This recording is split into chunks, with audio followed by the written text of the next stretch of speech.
Hello everybody, my name's Gary Wills. Welcome to my channel. This is episode 22, in which I'm going to take you through the black powder scenario of Wilson's Creek that James and I played out at Partizan in 2022. So why Wilson's Creek? Well, it's an important battle, the second battle of the American Civil War, and different because it's fought west of the Mississippi. There's also an imbalance of forces, so it meant that James had to paint less Union troops than I had to paint Confederate ones. The scenario is prompted and based on the one in the Glory Hallelujah supplement, which I thoroughly recommend. And for me, as those regulars to the channel will know, it sees black powder in a very different context. So the scenario takes place in Missouri, which is a neutral state at this point in the war, although the governor supported the South. The two forces were the 9,500 Confederates led by Brigadier General McCulloch, who was marching towards Springfield, while the defenders, Brigadier Lyons from the Union, had only 5,000 troops, but nevertheless decided to surprise the Confederates at dawn with an attack from two directions. And you can see the general campaign layout here.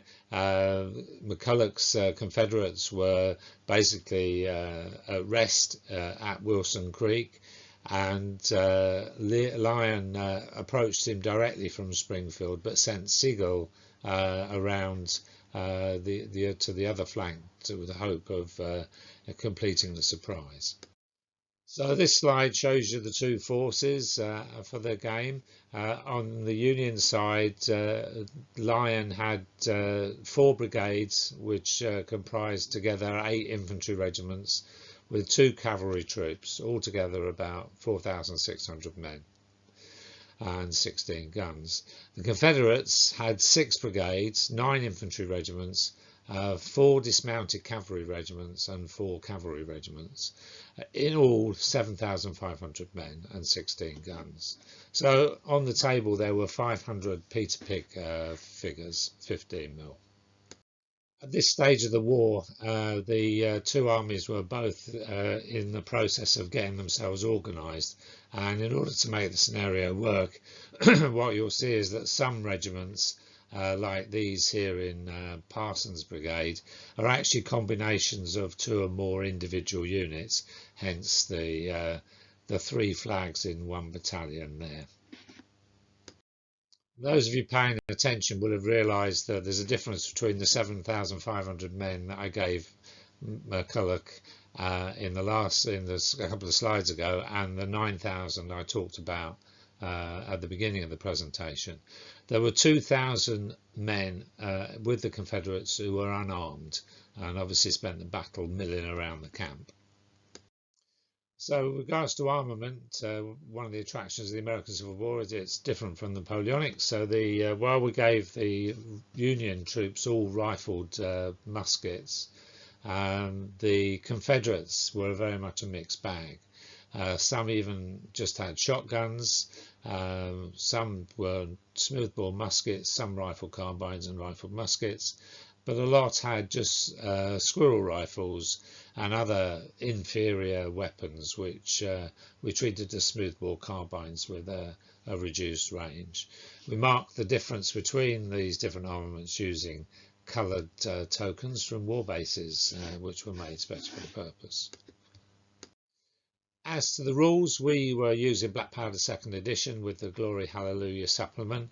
Because it's 15mm game, we were using centimetres rather than inches, and we used staff ratings of 8 for all the Union generals, and a mix of staff ratings for the Confederates, 3 at 7 and 3 at 8. We didn't use the whipped unit rules from Glory Hallelujah. So the Confederates were surprised by the attack, and to reflect this, we included some restrictions for turns 1 and 2. So i.e. the first half an hour of the day.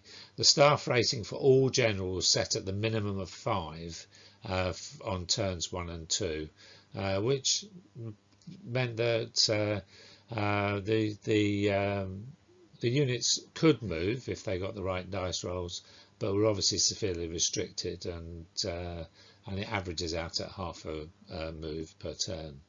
And the other stipulation we made was that we prevented any artillery from being limbered at the beginning of the game or in column formation, which removes their free move potential under the rules. So we used standard black powder victory conditions. So the Union had to break 3 Confederate brigades, which would need about 6 units, while the Confederates had to break 2 Union brigades, i.e. 4 units. So the terrain for the game was based on these maps, particularly the one in the centre, the map from the national parks. Although when I looked at the national parks map, it was I think a bit misleading, because the units seemed to take up a lot more space than they could actually have done on the day, given their strength. But nonetheless, I used the map for the terrain. So this is the battlefield as we laid it out. It was 10 foot by 4 foot 6, and you can see here the Confederates in grey camped in the centre of the battlefield, with the 2 Union forces coming on at either end. And here's some photographs of the battlefield, just to put it into context. The centre photograph is of Wilson's Creek itself, which was called Wilson Creek at the time of the battle, but was changed because all the veterans preferred to call it Wilson's Creek. On the left is a view of Bloody Hill, where most of the fighting took place on the day, and on the right is a typical farmhouse from the battlefield. This one's the Ray farmhouse.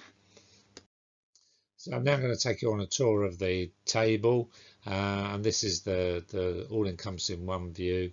We used a lot of hexon terrain to create the elevations, and the elevation doesn't really come across that well in photographs, but I'm sure you'll see it as we go through. So this is the northern end of the battlefield, and you can see here the Union force at the northern end deployed. The mill, Gibson's mill, is shown at the bottom of the photograph, and you can see the difficult terrain that the Union have to attack across. There are lots of trees, and we made that it was fairly open but obscured vision, and slowed artillery down. So in the centre of the table is Bloody Hill, which is actually foothills to even bigger hills that are off the table, but this is where most of the fighting happened in the real battle. Also in the centre, from the other side of the table, you can see the Sharp farm, and around it the main Confederate forces are camped. And this photograph shows the Sharp farm from the other perspective. So the south of the table is marked by this large enclosure which the Confederate cavalry held, and shows the trees through which Sigel's force were approaching.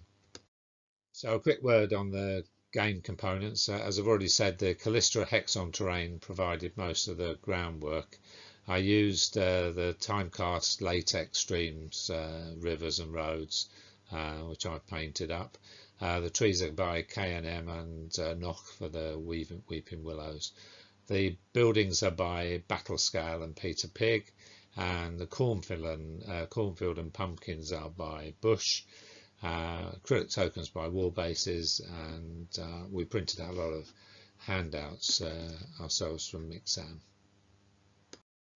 Right, I'm just going to go around the table once more, showing you the setup in more detail as far as the troops goes. And at the north end of the table you can see Lyon's Brigade in the centre here, which was the 1st Missouri, 2nd US Infantry. It was quite small, 4 companies, and an artillery battery of 4 guns. So his right was Sturgis's brigade, again quite small, one infantry battalion, small cavalry unit, and 6 guns of artillery. On the left were Dietzler's brigade of 3 infantry battalions. One of them was large. At the other end of the table, Siegel's brigade comprised 2 infantry units, one small unit of cavalry, and another 6 guns of artillery. So facing off against Lyon was Cawthorne's brigade, and in fact only one of his regiments, Hunter's cavalry, was on the first ridge that would receive the assault alone. So on this chart you can see Peyton and McGowan's cavalry from Cawthorne's brigade positioned waiting on Bloody Hill. I also included in the brigade, just for convenience, for the purposes of the game, Reeves' cavalry. They were positioned here, but not actually in Cawthorne's brigade. So down the bottom of the slopes of Bloody Hill were Parsons Brigade, and this brigade comprised 2 infantry regiments and an artillery battery of 4 guns. Each regiment as shown on the table here were actually comprised of 3 different infantry units, which were just at much lower strength on the day. So in the Confederate centre, just a bit further over to the right from Parsons Brigade, were the main forces of the Confederate Army, including McIntosh's brigade, which was basically 2 units, one of them small. They had some cavalry as well, but they were over to the south of the battlefield, so it didn't get included in the brigade for the purposes of the game. So next then we start with the Missouri State Guard, and the first unit is Raines's brigade, which again was 2 units of infantry plus a battery of 4 guns. The biggest brigade was Pierce's brigade, which included troops from Arkansas, and he had 1 small dismounted tiny cavalry regiment, plus 3 infantry regiments and 2 batteries of 4 guns. So in the fence field at the south of the battlefield was a large number of dismounted cavalry, and they were taken from other brigades that I've already mentioned, and it's a bit unclear as exactly how they were commanded, but Steen, who was the riding master for the army, was present and seems to have taken charge. So we've grouped these regiments under Steen's brigade, and this was the 1st Arkansas Mounted Rifles, the South Kansas Texas Mounted Regiment, and Brown and Major's cavalry, which was a small unit. So Brown and Major's cavalry were the unit that was furthest forward, closest to the Union. Unfortunately, these guys only had shotguns. So in the centre of the field were the South Kansas Texas Mounted Regiment with Steen, as you can see. And closest to the camp were the 1st Arkansas Mounted Rifles. So we now come on to the start of the game, and in summary, basically Lyons and Siegel are trying to advance and attack the Confederates in the centre. So despite having a reasonable command factor, Dietzler's brigade ended up stuck on the first turn. Nevertheless, Lyon pushed ahead to approach Hunter's cavalry. Sturgis also advanced, but not necessarily very aggressively. Despite the weak opposition, Siegel's brigade also failed their command role and spent the time wrecking the opposition. So moving on to the Confederates, Steen's brigade obviously with only 5 as a command rating, as it's in the first 2 turns, just stood and watched and waited. However, Rains' brigade did manage to get a single move and move towards the creek. At the other end of the table, in Cawthorne's brigade, Hunter's cavalry held their position, awaiting the onslaught. So moving promptly on to game turn 2, Lyon's brigade charged Hunter's cavalry and forced them to evade, which they were able to do, and they got a couple of moves to bring them back towards Bloody Hill. Meanwhile, Sturgis was also still advancing, albeit rather slowly. On the other flank, after a poor start in game turn 1, the 3 regiments of Deitzler's brigade got across the first stream and headed on towards past Gibson's mill. At the other end of the table, Siegel's brigade got moving and started to cross the creek to their front and approach the Confederate defenders. Game turn 2 now for the Confederates, and Steen's brigade managed to bring forward their infantry despite the limitations to their command factor to try and support the cavalry on the rail. In the centre on game turn 2, Mackintosh's brigade managed to get a movement and joined Rains's brigade at the creek. So at the other end of the table, Cawthorne's brigade failed their command tests and were unable to prepare any further for Lyon's advance. So on game turn 3 for the Union, Lyon's brigade failed to charge home on Hunter's cavalry, and so they were left engaging in a musketry duel. Meanwhile, Sturgis's brigade continued its steady advance up the hill onto the right wing of Lyon's brigade. Unfortunately, Deitzler's brigade failed its command role again and was stuck staring into the open fields.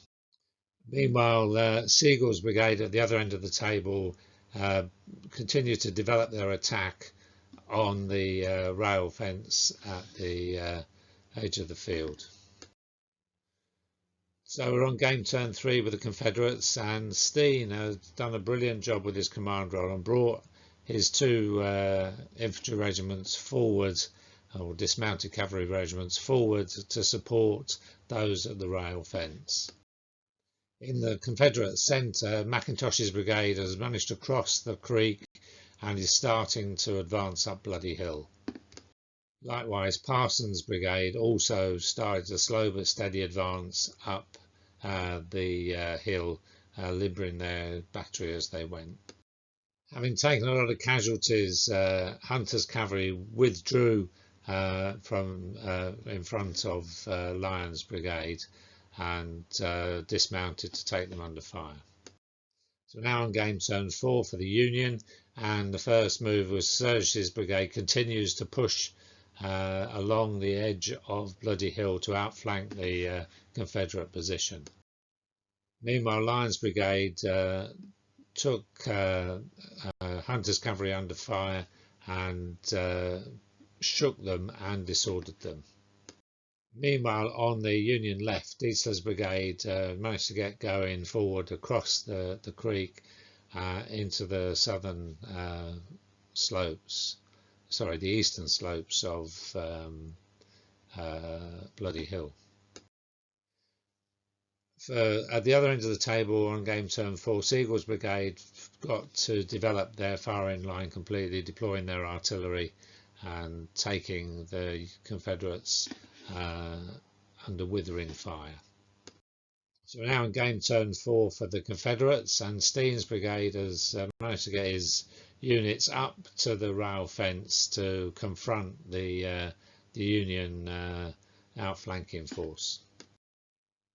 In the centre for the Confederates, not much happened. A couple of failed command throws stopped any progress.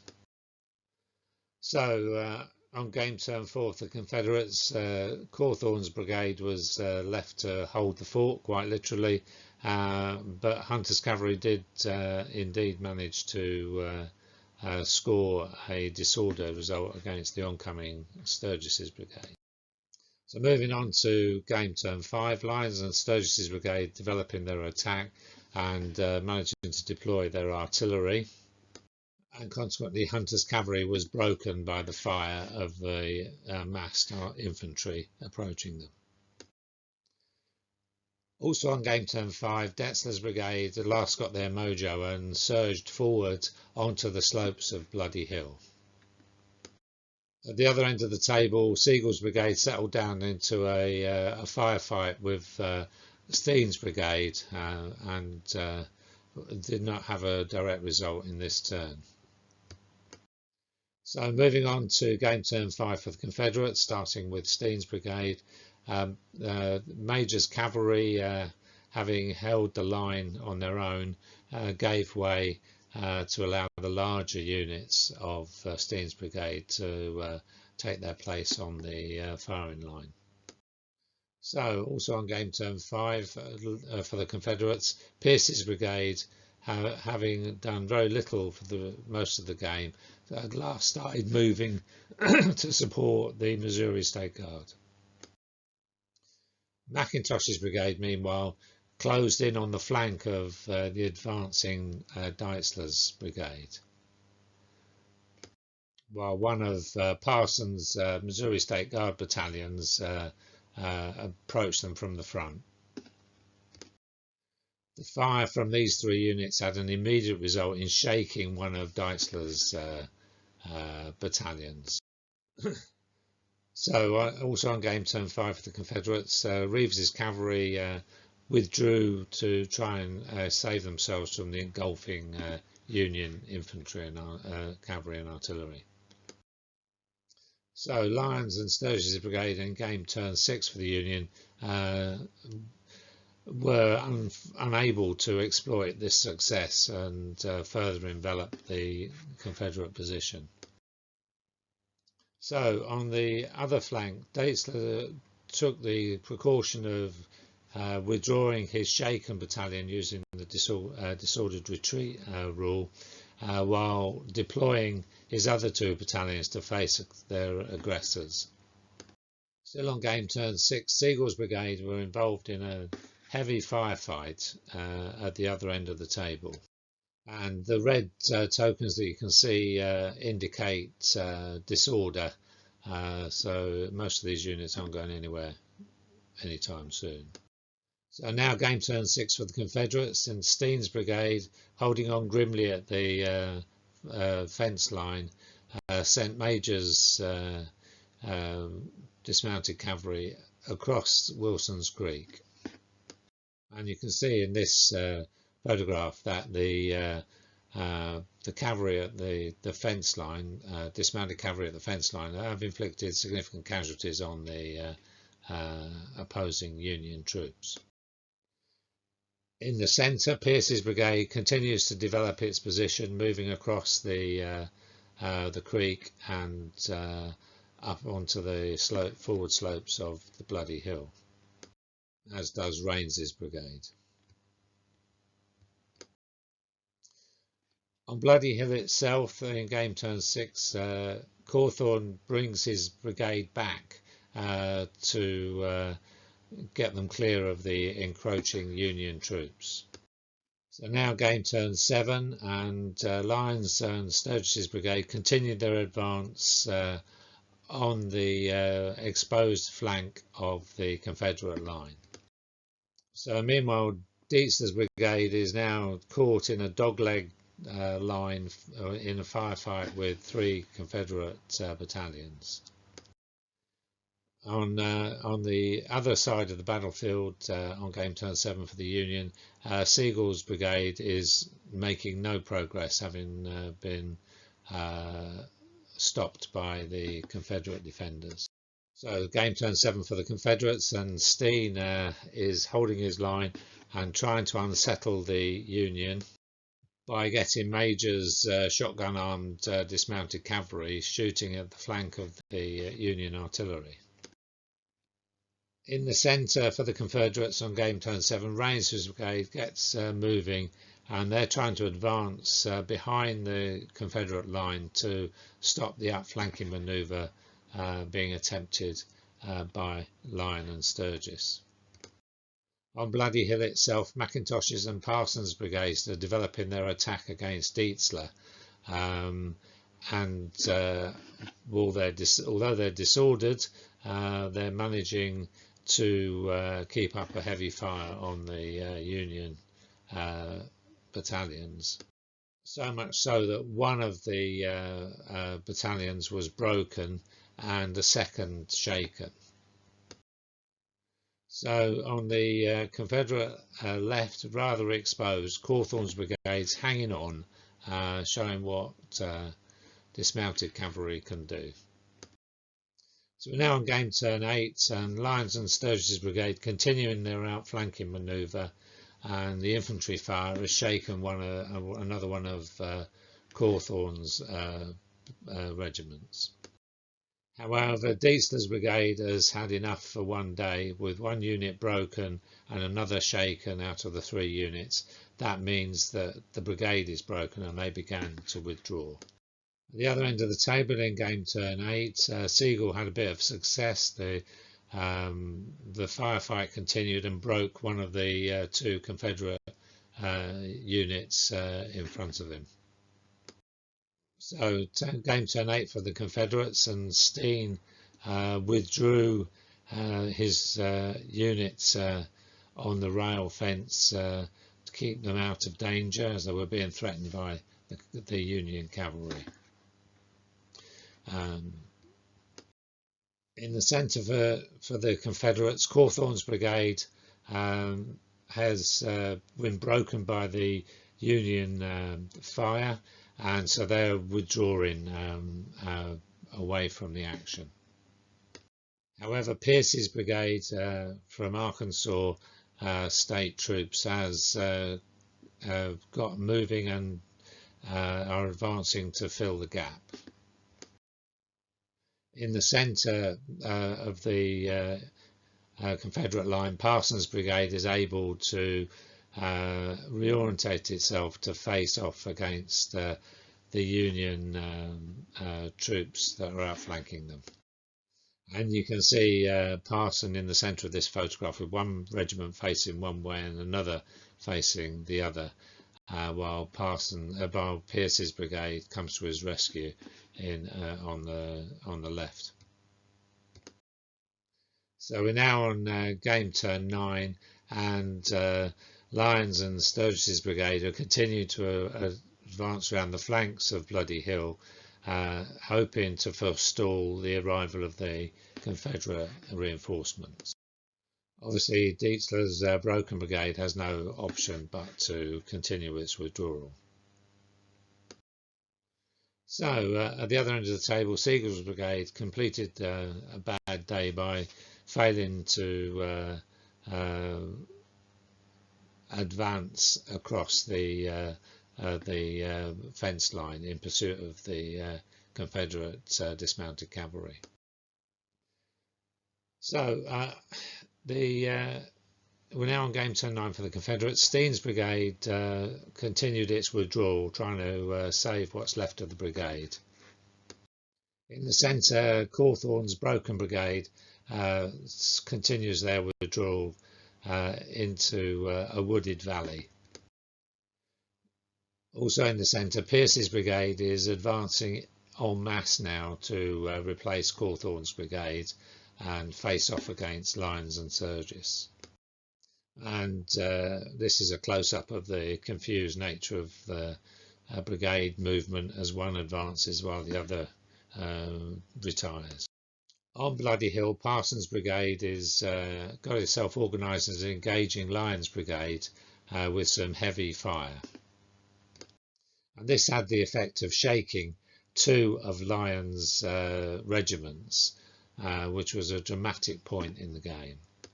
because that meant that Lyon's brigade was now broken, the second of the Union brigades to break.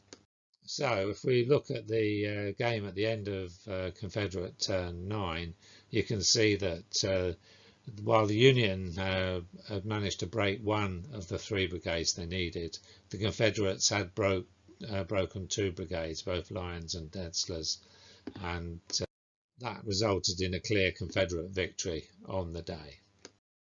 So there we have it. The battle was won on Bloody Hill. The Union struggled to get forward fast enough, particularly Sigel, but that's only the same as happened in the real battle. Although he got further than he did in the game. The Confederates closed the range, so consequently their weapon inferiority didn't matter, which again I think reflects reality. On the game, I had a lot of luck with my to-hit rolls, and James's poor luck with save rolls I think led to the results we saw.